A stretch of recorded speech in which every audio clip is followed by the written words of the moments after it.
Commander players are always asking, what is your deck's power level? And now there is a new way to figure out what your power level is. First, you're going to go to mtg.cardrealms.com.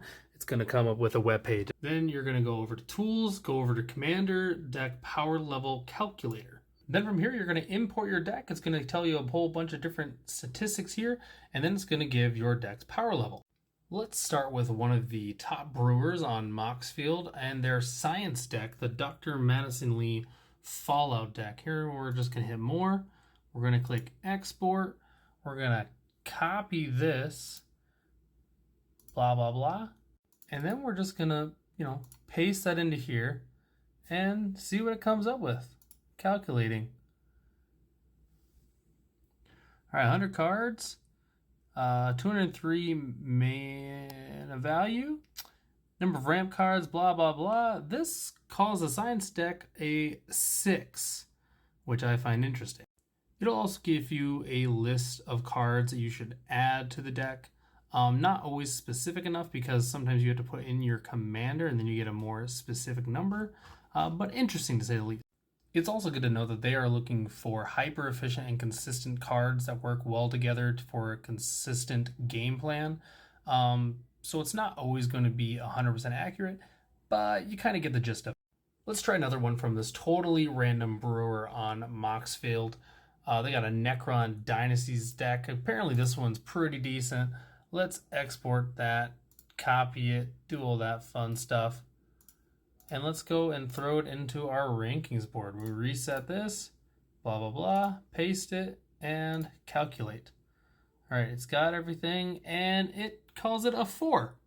Okay. Well, that's kind of a problem, because by most accounts, that's one of the best precons ever created. Maybe not the best, but it's definitely top 3 on most people's list. Let's try a deck that many have claimed is the best precon ever made by this totally random brewer here. We'll copy that, hit the copy button.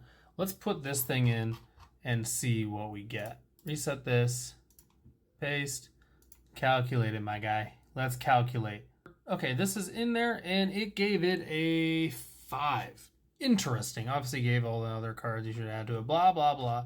But giving the probably the best precon ever made by that totally random brewer, a 5. Interesting. Just to be fair, I'm going to add my own personal deck, my Rakdos Comrade deck, into this and kind of see what we get with this one here. We'll do the whole shebang here. We will reset it, throw this bad boy in, let it calculate, let it calculate, let it calculate.